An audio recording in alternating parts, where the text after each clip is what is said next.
7 दिन जेठानी का घूंघट। ये कहानी शुरू होती है नेहा के ससुराल से।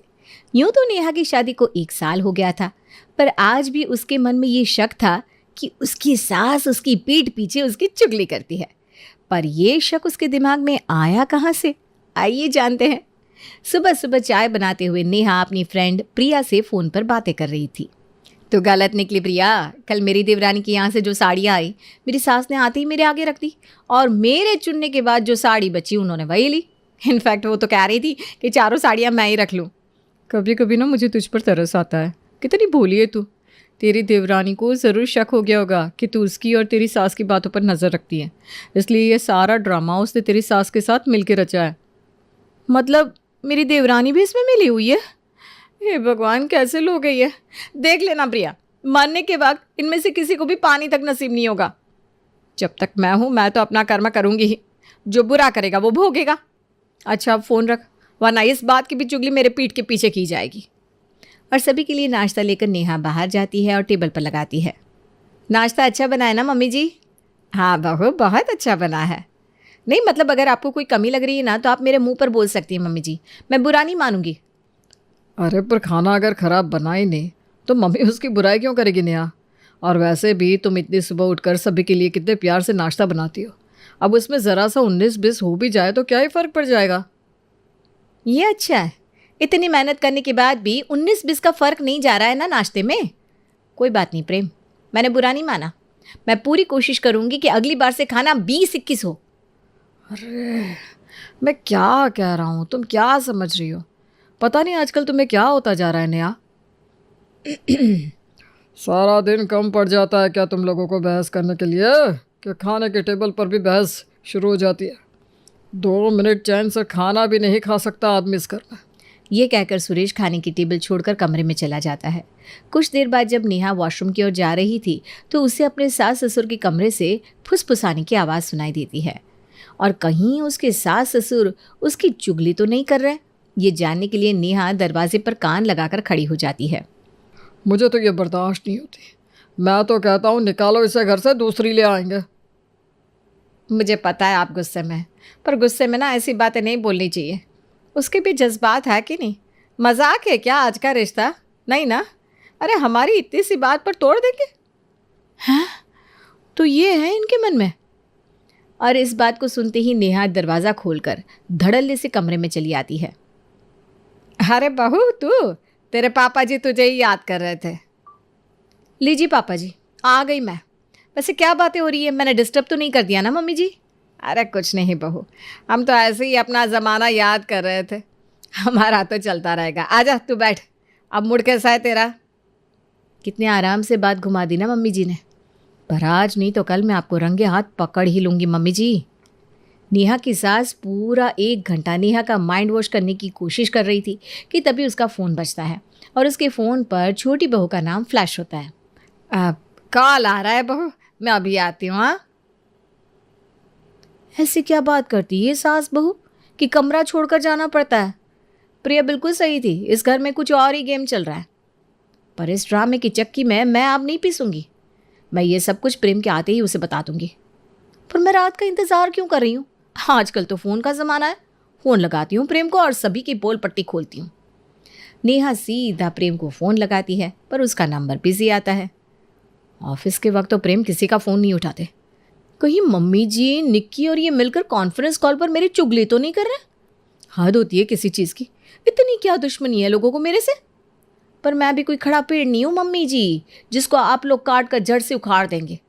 अगर मैं इस घर को छोड़कर जाऊंगी तो मैं अपना हिस्सा लेकर ही जाऊंगी, पर उससे पहले आप सबका मुखौटा तो उठाऊंगी ज़रूर। और नेहा सीधा रसोई में जाती है और अपनी काम वाली रेणु से कहती है, सुन रेणु, तूने आज तक मेरी काम में बड़ी मदद की है, पर आज ना तुझे मेरा दूसरा काम करना है। आज से 1 हफ्ते के लिए तेरी छुट्टी। इस 1 हफ्ते के लिए मैं तेरे पैसे नहीं काटूंगी और ये 5,000 रख, और ज़रूरत होगी ना तो और पैसे भी दे दूंगी, लेकिन कहीं जाकर छिप जा, किसी की नज़र में मत आना, और अपने कपड़े मुझे दे दे। मैं तो काम वाली है भाई दीदी, मेरे कपड़े लेके क्या करेंगी आप? अरे वो सब तू छोड़ ना, जब तक मैं ना कहूँ किसी की नज़र में मत आना। दोपहर से शाम हो जाती है और शाम से रात। रात को जैसे ही प्रेम घर लौटता है वो देखता है कि उसकी माँ हॉल में रो रही है और पापा घर में चक्कर काट रहे हैं। क्या हो गया पापा, मम्मी ऐसे रो क्यों रही है? और आप यहाँ से वहाँ चक्कर क्यों काट रहे हैं? सब ठीक तो है ना? अरे सुबह से बहू नहीं मिल रही है। आखिरी बार तेरे ऑफिस जाने के कुछ देर बाद हमने उसे देखा था, फिर पता नहीं कहाँ चली गई। उसके मायके में फ़ोन कर लिया, अगल बगल में पता कर लिया, पर वो कहीं नहीं है। अरे मुझे लगता है कि सुबह की बात से नाराज़ होगी। 24 घंटे के पहले तो पुलिस FIR भी नहीं लिखेगी। हमें सुबह तक का इंतज़ार करना होगा पापा। अगले दिन प्रेम जाकर अपनी पत्नी की गुमशुदा होने की रिपोर्ट लिखवा देता है। 2 दिन और बीत जाते हैं और फिर पड़ोसन विमला सुषमा के घर आकर उसके कंधे पर हाथ रखकर कहती है, जो होना था वो तो हो गया सुषमा। अब तो मान ना मान, सबने नेहा को मरा हुआ मान लिया है, तो तू भी उसे अलविदा कह दे। तू जानती है ना, कर्ण शादी मनी सभी की तैयारी करवाता है, सुहाग रात की सेज से लेकर स्मशान तक। तो तू ना करण इवेंट मैनेजर को ही बुला ले। तो फिक्र मत कर, तेरे घर के बाहर शोक सभा का इंतज़ाम मैं करवा देती हूँ।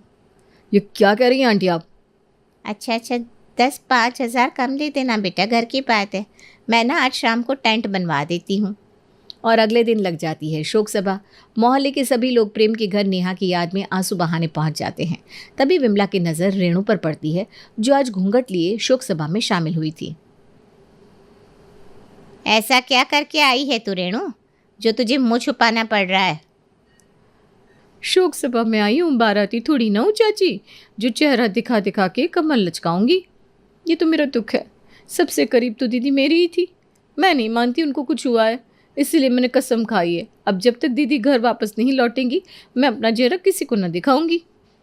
अरे अरे, लगता है इसे गहरा सदमा लगा है। और रेणु के कपड़ों में अपने चेहरे को घूंघट से ढके जरा सी आवाज़ में फेर बदल कर नेहा ये कहकर बच जाती है, ये लोग मेरे मौत पर मातम मना रहे हैं या फिर कोई जश्न। किसी की मौत की बैठक का इंतजाम करने के लिए डेकोरेटर कौन बुलाता है? और ऊपर से यहाँ तो शरबत और समोसे बांटे जा रहे। ये कहाँ से मिठाई ले आया प्रेम? तू जानता है ना मैं लाल रसगुल्ले नहीं खाता। छी छी छी छी, बहू के मनी पर ससुर को लाल रसगुल्ले खाना है। भगवान, ये देखने के पहले मैं मर क्यों नहीं गई? प्रिया बिल्कुल सही कहती थी, मेरी पीठ पीछे ये लोग ज़रूर मेरी चुगली करते होंगे। अरे भाई, बस 2 दिन तो नहीं आई मैं और इन सब ने मुझे मरा ही मान लिया। मानना पड़ेगा सुषमा बहन, तूने जितने अपनी बेटी की शादी में पैसे लगाए थे और शादी की थी, अपनी बहू की मातम में भी बिल्कुल वैसा ही काम करवाया तूने। बस ड्रेस कोड थोड़ा रखवा लेती तो अच्छा होता, हम सभी ना एक साथ फ़ोटो डालते, वुमेन्स इनवाइट। मेरा करण तो उसके लिए भी तैयार था, पर किसी के हाथ से पैसे ही नहीं छूटे। जितने पैसे उतना काम। मेरा कौन यहाँ रिश्तेदार बैठा है? और नाश्ते पानी के बाद सभी एक एक कर वापस लौटने लगते हैं और काम वाली की भेष में आई नेहा रसोई में जाकर काम में लग जाती है ताकि किसी को शक ना हो। मुझे नहीं लगा था मम्मी कि नेहा मुझे इतनी जल्दी छोड़कर चली जाएगी। मेरा तो जी उठा जा रहा है मेरे नेहा के बगैर। चलो, इस घर में कोई तो है जो मेरी मौत पर रो रहा है। पानी देने के बहाने हॉल में चली जाती हूँ। पानी लीजिए, रोइए मत। रोएगा ही ना, कीड़े पड़े उस लड़की को। जिस दिन से हमारे घर आई उस दिन से न जाने किस बात की टेंशन थी उसे। जा, अब देखो सबकी बातों को कान लगाकर सुनती रहती थी, अब चली गई और मेरे बेटे को आधा करके चली गई। कैसे रहेगा मेरा प्रेम? हमारे घर में तो हम 3 ही लोग हैं, मन भी कैसे लगेगा इसका। मैं तो कहता हूँ छोटी बहू को यहाँ बुला लेते हैं, घर में चहल पहल रहेगी तो इसका भी मन डटा रहेगा। पर पापा, इतनी बड़ी बात हो गई उसके बाद भी निक्की यहाँ क्यों नहीं आई? अरे बेटा, वो कैसे आती? तो जानता है वो नौकरी करती है, छुट्टी नहीं मिली होगी उसे। बोलना तो नहीं चाहिए बड़े साहब, पर किसी की मौत से ज़्यादा ज़रूरी नौकरी तो नहीं होती, और वो भी खुद की जेठानी की। आप अपने आप को संभालिए प्रेम बाबू, रोने से कुछ ना होगा। वो तो बेचारी चली गई, अच्छी आत्मा थी। सही कह रही है रेणु, जाने वाली तो चली गई। एक काम कर रेणु, तो आज रात के खाने में पिज़्ज़ा बना दे। प्रेम को पिज़्ज़ा बड़ा पसंद है, अच्छा अच्छा खाएगा तो दिमाग में अच्छे अच्छे विचार भी आएंगे इसके। नेहा किसी से कुछ कह भी नहीं सकती थी। वो चिढ़कर रसोई में लौट आती है और पिज़्ज़ा बनाते हुए प्रिया को फ़ोन लगाती है। कैसे लोग हैं ये प्रिया, कैसे लोग हैं? मेरी मौत का भी जश्न मना रहे हैं। कौन सा पति अपनी पत्नी की मौत के बाद पिज़्ज़ा खाता है? मैं तो इनके सामने जाकर आज इनका पर्दाफाशी कर दूंगी। तेरा ना कुछ नहीं हो सकता। अगर तूने पर्दाफाश करने की कोशिश की तो तेरी सास ये कहेगी कि कहीं प्रेम दुख में पागल ना हो जाए, इसलिए मैंने ऐसा कहा। प्रेम कह देगा दुख से बाहर आने के लिए इंसान कुछ तो करेगा ना। और क्या पिज्ज़ा, क्या चावल, मुझे तो तुम्हारे बिना कुछ भी नहीं दिख रहा था। ठोस सबूत ढूंढ बहन, ठोस सबूत। जब इतनी मेहनत की है तो ज़रा और सब्र रख, देखना कुछ बड़ा हाथ लगेगा। और बोलना तो नहीं चाहिए मुझे, पर लग रहा है कि ये रोने धोने का सारा ड्रामा 1-2 दिन का है। कहीं ऐसा ना हो कि जीजा जी तेरे पीठ पीछे कुछ और ही गुल खिला रखे हो। एक तो नेहा पहले से ही शक्की मिजाज की थी, उसके बाद प्रिया का साथ। जो कुछ भी उसके दिमाग से छूट जाता था वो प्रिया उसके दिमाग में भर देती थी। प्रिया से बात करने के बाद नेहा इस ड्रामा को चालू रखती है। अगली सुबह, मम्मी मैं ऑफिस जा रहा हूँ। जो होना था वो तो हो गया, कितने दिन ही मातम मनाऊंगा। वैसे भी मेरे कुछ दोस्त आज ऑफिस के बाद बाहर घूमने का प्लान कर रहे हैं, तो सोच रहा हूँ मैं भी चला जाऊँ। मैं भी सोच रही हूँ आज घर पर छोटी सी पार्टी रख लेती हूँ। बहू के चक्कर में ना अपनी सहेलियों से मिल भी नहीं पाती थी मैं। आज सभी औरतें मिलकर अपनी अपनी बहुओं की चुगली करेंगे। अरे पर तू तो अब नेहा की चुगली भी नहीं कर पाएगी, वो तो रही ही नहीं बेचारी। अरे जीते जी इतना कंटेंट देकर गई है वो मुझे कि मेरे मरने तक मैं उसकी चुगली आराम से कर सकती हूँ, आप बेफिक्र रहिए। और नेहा की शोक सभा के दूसरे दिन ही सुषमा अपनी सहेलियों को अपने घर बुलाने की तैयारी कर देती है। सुन रेणु, आज रात को ना प्रेम घर नहीं आएगा, घूमने का प्लान है उसका, पर मेरी सहेलियाँ आएंगी। तो आज शाम को ना 7-8 लोगों के लिए नाश्ता तैयार कर लेना। जी माँ जी। जैसे ही सुषमा की सहेलियाँ आती है, सुषमा उनके साथ बैठकर अपनी मरी हुई बहू की चुगली करना शुरू कर देती है। सच बोल, है ना नाश्ता स्वादिष्ट? जब मेरी बहू का हाथ नाश्ते में लगता था ना तो नाश्ता खराब हो जाता था और हम बेचारी रेणु को डांटते रहते थे। आज देख पूरा नाश्ता इसने बनाया, कितना स्वादिष्ट है बोल। बात तो बिल्कुल सही कही तूने सुषमा। वैसे तेरी बहू लड़ने में तो कम नहीं थी। जब देखो मेरे घर के बाहर कचरा करके चली जाती थी, और जब मेरी बहू उसे कुछ कहती ना तो लड़ने बैठ जाती। अरे जो अपने पति को खाने के वक्त भी ताने सुनाती थी वो तेरी क्या होगी? सब कुछ रिकॉर्ड कर लिया है मैंने मम्मी जी, अब आप इस बात से मुकर नहीं पाएंगे। और रसोई में छिपकर नेहा ये सब कुछ रिकॉर्ड कर लेती है। रात के 2 बजे नशे की हालत में प्रेम घर आता है और बेल बजाता है। नेहा जाकर दरवाज़ा खोलती है। बाबूजी आपने नशा किया है? नशा नहीं, आज तो मैं होश में आया हूँ। जब तक नेहा थी मेरे सर पर भूत की तरह सवार रहती थी। आज मैं आज़ाद हूँ। वो थी तो ना मैं दोस्तों से मिल सकता था ना ही जीवन जी सकता था। अब वो गई तो मैं आज़ाद परिंदा हो गया हूँ। चल अब तो जा, मैं जा रहा हूँ अपने कमरे में आराम करने के लिए, मुझे उठाने मत आना। इसी तरह दिन बीतते जाते हैं और फिर एक सुबह खाने के टेबल पर सुरेश प्रेम से कहता है, मुझे लगता है प्रेम को आगे बढ़ जाना चाहिए। कब तक ये ऐसे ही रहेगा? भरी जवानी है, कहीं इस उम्र में ध्यान इधर उधर ना भटक जाए। उससे अच्छा है कि हम उसकी दूसरी शादी करवा देते हैं। अरे पर लड़की ढूंढने में वक्त तो लगेगा ना, और सभी को पता है कि प्रेम पहले से शादीशुदा था। तुम इतना क्यों सोच रही हो मम्मी? ऐसा कुछ भी नहीं होगा और किसी लड़की को तलाश करने की ज़रूरत भी नहीं पड़ेगी, क्योंकि लड़की हमारे पास ही है, हमारे बीच में है।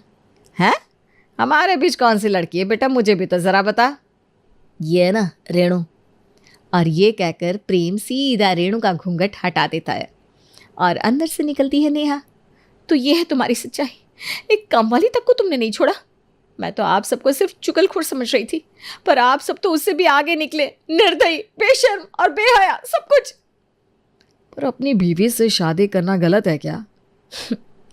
मुझे पहले से ही पता था। मुझे क्या, इनफैक्ट हम सबको पता था कि घूंघट के अंदर और कोई नहीं तुम हो। मम्मी की बातें सुनकर जब तुम रेणु के साथ प्लान बना रही थी ना तो पापा ने सब कुछ सुन लिया था, और हम भी जानबूझकर इस खेल में तुम्हारे साथ जुड़ गए। हाँ नहीं तो क्या बहू, अगर हमें तुम्हारी चुगली करनी होती और हमें तुम इतनी नापसंद होती तो हम तो कब का अपने बेटे के लिए दूसरी बहू ले आते। पर उस दिन पापा कह रहे थे कि हमें उसे बदल देना चाहिए, वो हमारे लायक नहीं है। अरे वो तो मैं रेणु की बात कर रहा था बहू, यही तो बात है। तेरे मन में तेरी सहेली ने इतना कुछ भर रखा है और उसकी सुनी तू आधी अधूरी बात सुनकर खुद ही निर्णय ले लेती है। और निक्की से छिपकर आप बात नहीं करती क्या मम्मी जी? जब भी उसका फ़ोन आता है आप उठकर बाहर चली जाती थी। अरे वो तो मैं अब भी करूँगी बहू, क्योंकि कुछ ही दिनों में तेरा जन्मदिन आ रहा है। मैं और निक्की मिलकर तेरे लिए बर्थडे का सरप्राइज़ प्लान कर रहे थे। अब सरप्राइज तो छुपा कर ही देनी होती है ना, कि बता कर, तू ही बता। और नेहा को समझ में आ जाता है कि वो कितनी गलत थी। इस दिन के बाद से नेहा के मन का शक का बीज हमेशा के लिए ख़त्म हो जाता है।